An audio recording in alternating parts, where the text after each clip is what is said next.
why. This is a Fox News alert. Breaking news rocking Washington, D.C., as two key senators will vote yes to confirm Brett Kavanaugh. Republican Senator Susan Collins of Maine and Democratic Senator Joe Manchin from West Virginia announcing their decisions just moments ago. Here's a little portion of Senator Collins' speech on the Senate floor. Oh, really? I do not believe that these charges can fairly prevent Judge Kavanaugh from serving on the court. To that leaker, who I hope is listening now, let me say that what you did was unconscionable, so that public confidence in our judiciary and our highest court is restored. Mr. President, I will vote to confirm Judge Kavanaugh. The final vote is now expected tomorrow in what could be Mitch McConnell's biggest win of his career. The White House responding to the news with this tweet from Press Secretary Sarah Sanders. Thank you, Senator Collins, for standing by your convictions and doing the right thing to confirm Judge Kavanaugh. I think all of us watched Susan Collins' speech. It was a big lead up to quite a stem winder, I think they used to call him, a big stem winder. Greg, it was an important speech, and I wondered what you thought of it. Well, okay, so she started talking, and I started yawning, and I realized that I am missing something really huge because I'm not trained to hear it. We've spent so much time with short, loud, almost Trumpian speeches all the time. This might have been the most important speech I've heard in years because she wasn't just defending Kavanaugh. She was defending our system. She was trying to preserve an institution. And she was like, you know, when you watch shows and they say, like, you know, previously on Dallas, she was like previously in the government. She went from the beginning to the present time. It took us through every bit of the resistance, every bit of his legal background, all of the allegations. She was a hammer of reason going through all of this stuff. And she brought us from the start to the finish, providing cover for everybody else. And again, she spoke not for Kavanaugh. She was speaking for us. And so I go to Twitter, right, because I see the other media who are like me, making jokes about her, like and their male reporters mocking her, and because she's like slow or she's boring, and it's methodical. Like, yeah, they made the same mistake I did, but they're even dumber than me for doing that. And I mean, they're making fun of a woman, an incredibly brave woman. What she did was brave. She's going to be harassed for the rest of her life. And she decided to do it on the merits, right? So she's like, this wasn't a partisan decision for her, Jesse, but one on the merits. And it shouldn't have been this close. If you look at this, the media has been really complicit in spreading this disinformation campaign here. When you look at that letter that came out from Ford's boyfriend that raised all kinds of credibility issues for her, the media ignored that. The letter from the ex-boyfriend of Julie Swetnick, the Avenatti client, raised all sorts of questions about her credibility, her participating in some very unsavory things. I can't even say it on television. Her history of frivolous lawsuits and restraining orders. And then they buried the Mitchell report that had riddled with great information from an experienced prosecutor. The media buried that. And the media never talked about all the witnesses alleged that couldn't corroborate the story from Ford. And there was an interesting polling question, and I think right now it was under 50% public support for the Kavanaugh confirmation. But when the respondent is asked, well, if you were told that all of the alleged witnesses couldn't corroborate Ford, it skyrockets to over 60%. And then still things are leaking out of the story. This friend of Ford allegedly trying to persuade or tamper with some of the witnesses' sworn statements, getting them to change their story. This woman's a former FBI agent. The woman allegedly was coached by Ford on how to take a polygraph test. This woman's being represented by a lawyer who left the Justice Department in a huff over Trump's election, who oversaw the Hillary Clinton probe. Very sketchy stuff going on, and Grassley's now alluding to even more coordination between Ford and Ford's team and Dianne Feinstein and things like that. And Susan Collins mentioned these things in her floor speech today. She says these antics by Feinstein didn't help. The Avenatti accusation definitely didn't help. And everything that these people do in the hallways isn't helping. And you got to look back at this thing after 2 weeks and say the Democrats really overplayed their hand here. Did you think, Donna, given all of your experience, that I can't believe I sat here and listened to all of that without erupting in some form of rage. Well, you're going to get a chance. You're going to get a chance. Or began to show my explosive passion. But then again, I'm not Judge Kavanaugh. I don't get a chance to cry and make it all up. Should only women cry? Should only women cry?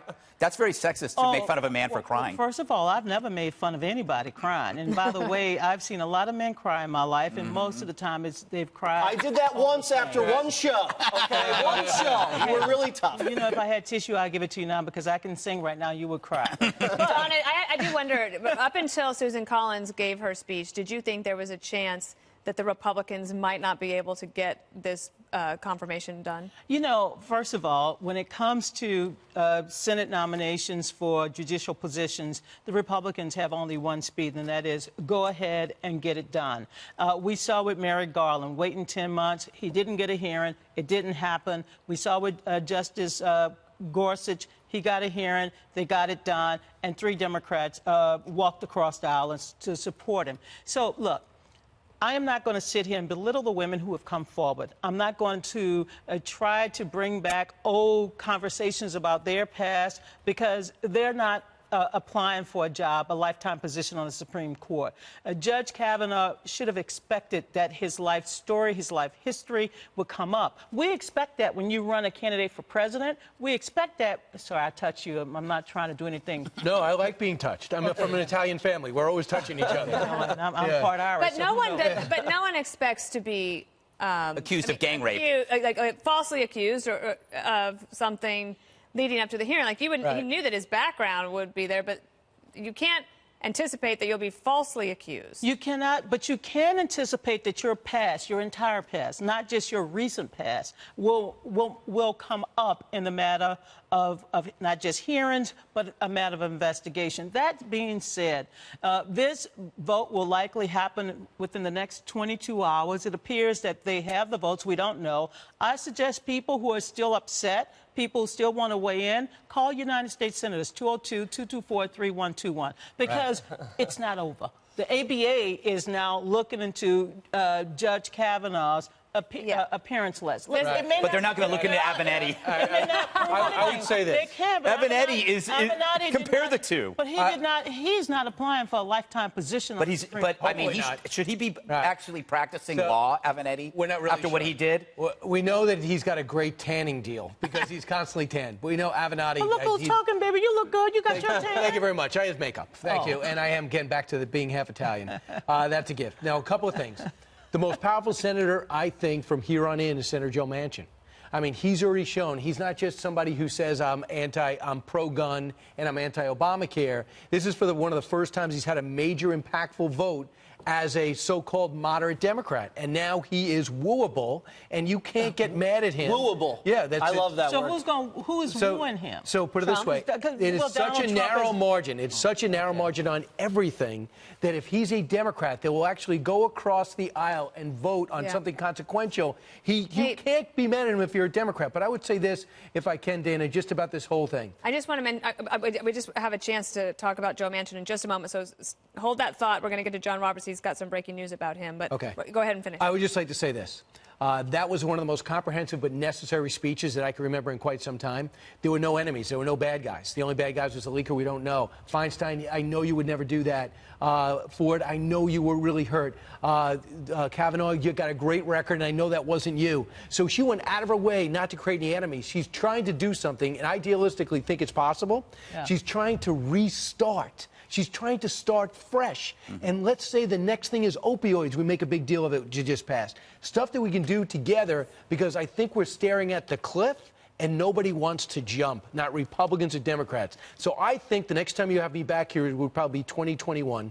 We'll have a situation where people are making deals again. You won't be back. We'll see. Speaking of Joe Manchin, the senator from West Virginia, our own John Roberts is at the White House, and I think you have some, little color, a little tidbit about what might have happened today. I do. First of all, to Brian's point, I think you could probably lay a pretty safe bet that President Trump, who's been campaigning heavily in West Virginia, may not make any more campaign appearances there between now and the 6th of November. We'll see, though. But clearly, Joe Manchin was a big part of this. And I am told, let's put it this way. I talked to White House officials after the cloture vote, and I said, do you think you can hang on to Manchin? And they said, yeah, we're pretty sure we can hang on to Manchin. The reason for that optimism was that this morning, Senator Joe Manchin called the White House and said that he was going to be a yes on the confirmation for Brett Kavanaugh. So that's why people around here were pretty happy today, thinking that this was going to go through. The one wild card, though, remained Maine Senator Susan Collins. She did not call the White House this morning to say that she would be a yes. White House officials told me they assumed if she was going to be a no, that she would have called to inform them of that, but they learned of her decision in real time, just like the rest of us. They were hanging on every word she said, and we were here too. The way she laid out the judicial case for Judge Kavanaugh, then seemed to pivot back a little bit on the allegations against him, but then pivoted back to the positive again. And when she did that, we pretty much knew that she was going to be a yes on Kavanaugh. So at the moment, with Senator Daines out of Montana for his daughter's wedding, you've got a 50-49 margin. If for some reason something were to happen, he could always come back. And I think it's a safe bet to say as well, the vice president will probably be around town just in case. Don't go anywhere. Jesse, did you have a quick question? No, I had a comment. Is it a funny one? No. It better be. No, I was only saying if I were Joe Manchin, I would have held out for more. And here's why. You remember Obamacare? Remember how they got that through? The Louisiana Purchase, the what was the Cornhusker kickback? I mean, what did he get? I mean, I'm just saying, Obama got that through with a lot of bribes and lies, and this got through, I guess, maybe lunch, maybe a promise not to campaign in Wheeling, West Virginia anymore. I'm just saying, the way the Senate works, he could have gotten more. Well, I think that he did actually demand a piece of wedding cake from Senator Daines when he comes back from Montana. But, you know, and this is not to say that anything like this would happen, but you'll remember that 2 years ago, Governor Jim Justice, who is a lifelong Democrat, switched his affiliation to the Republican Party. There have been a lot of people who have been tweeting me today saying they wouldn't be surprised to see Joe Manchin run as a Republican in 2024. 2024, yeah.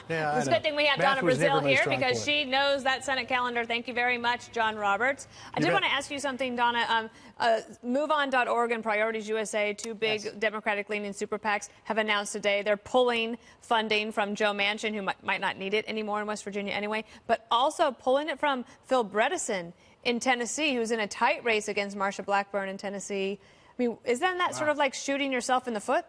Well, look, I don't know how much money they had committed to those candidates, but I can tell you Phil Bredesen is somebody who still has a shot at winning the United States Senate race. So I would advise them to continue to support him.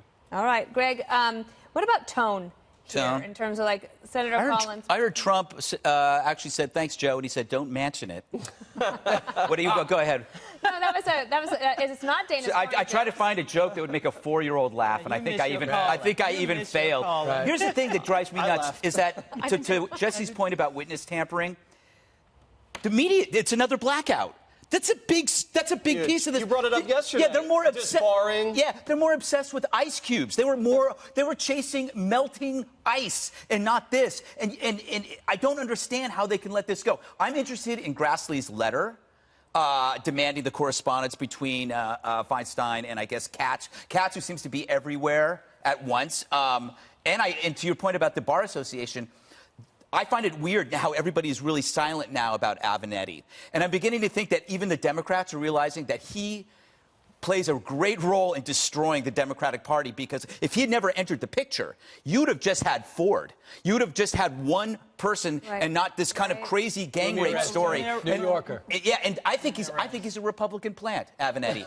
Well, put it this way. he got Cavanetti in with that false Greg, claim. I think you're 100% right. In fact, when that story first broke, the story was Democrats were saying, "What is he doing? Yeah. Where does this come from?" This is not over. Don't spike the football in the goalpost right now. Whatever that old saying is, this is not over. I didn't even know that one. It's end zone.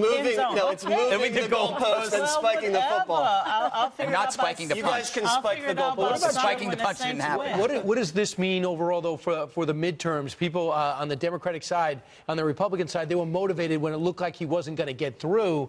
Are they still going to be motivated if he does, in fact, get through? Yeah, right. Like, Donna, are losers more motivated because they're angry? 32 days from now, first of all, there are many states voting. I was counting today, nine states. Early voting has already started. Next week, it'll be another 7 states. So people are already voting, turning in their ballots, going to the polls early, or getting absentee.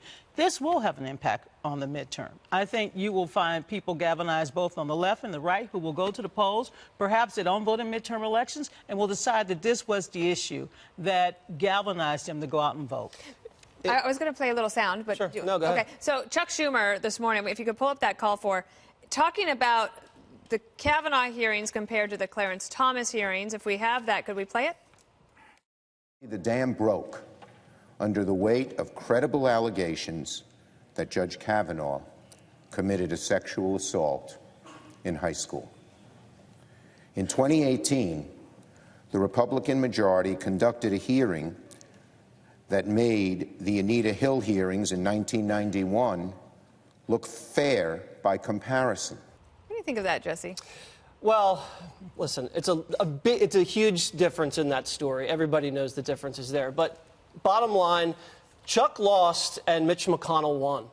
And it was a very huge victory for Mitch McConnell, just as big as it was for Grassley, just as big as it was for Donald Trump. Think about what happened here. You have a window, 2-year window, where you have the White House, you have the Senate, and then you have the House. And the amount of stuff that this Congress and this president got done in this very small window, historic opportunity, was enormous. If you think about 2 Supreme Court judges, the victories on trade, on ISIS, on North Korea, on tax cuts, on pipelines, on repealing the Obamacare mandate. New NAFTA. It's just an amazing sweep of the agenda for the conservative cause. And I think people respect the fact that this president did not back down, that Mitch McConnell did not back down. A lot of Republicans would have gotten a little squishy in this situation in the face of this hysterical Democratic and media onslaught when you're wavering on the women vote as it is, and they hung tough and they base it on facts, and I believe they're going to be rewarded for that in the midterms. Senator Lindsey Graham says nothing has brought the Republican Party together like this has, and he hasn't seen it. And he's not somebody just to be a partisan, maybe like a Senator Inhofe, you know where they're coming from. You never know exactly where Senator Lindsey Graham's coming from. For example, he's upset at the president for being nice to the North Korean leader at the same time he's fighting for the president's candidate while golfing with him on the weekends. That's why I think he's so valuable now overall. Couple of things happened. In the beginning, it's the Me Too movement. It's Harvey Weinstein. You don't want to be the wrong side of that, and you shouldn't be. Sexual assault, serious. We understand where we should be. But it changed. It changed to, wait a second, did he do it? And this is back in high school. And what do you remember? And what happens? And all of a sudden, the people that said women should get their rights and should be heard have sons, brothers, husbands, and wonder, what if they, who are female, what if women also find themselves, have a male counterpart who find themselves in trouble? Shouldn't we broaden this out a little bit? And the third thing was, and this is my unofficial poll, is a lot of people, according to people I have met and polled, drank in high school and college, especially when the age was 18. So this one from Did they throw ice? Yeah, well, that's what I'm saying. That's when, then one from, wait a second, sexual assault, dead serious, to, wait, I had a few beers in high school, and there were a few times when I had too many in college. See, and wait a second, and then it got to be juvenile, and then people saying, wait, so now you can't have a beer in high school and college. If you have somebody in that hallway that didn't like you, they become a star now. You know, it doesn't matter what age the sexual abuse or sexual assault occurred. It doesn't matter if you're 5 years old. It matters if it occurred. It matters, but it matters that people are able to describe their trauma and speak their truth. 1 year You can treat it seriously. You can treat it seriously. Treat it seriously. But you also should treat the accusation seriously if you're accused. It ruins lives. Sexual assault, yes, it ruins lives, and not just in terms of public reputation, but it ruins lives in terms of people's ability to live their life and live their truth. So look, sexual assault and sexual harassment, they are both crimes. And they were not recognized as crimes until 4 or 5 decades ago. I wrote this Sexual down. assault? Sexual assault Was not a crime 5 decades ago? Sexual harassment. The guidelines. Yeah, okay, separate them, okay. The guidelines. There's two different, as you know. Okay. Also temporary One year ago, after the Me Too movement came about, 9 members of Congress have had to resign or decline to run for re-election because of allegations of sexual assault or sexual abuse.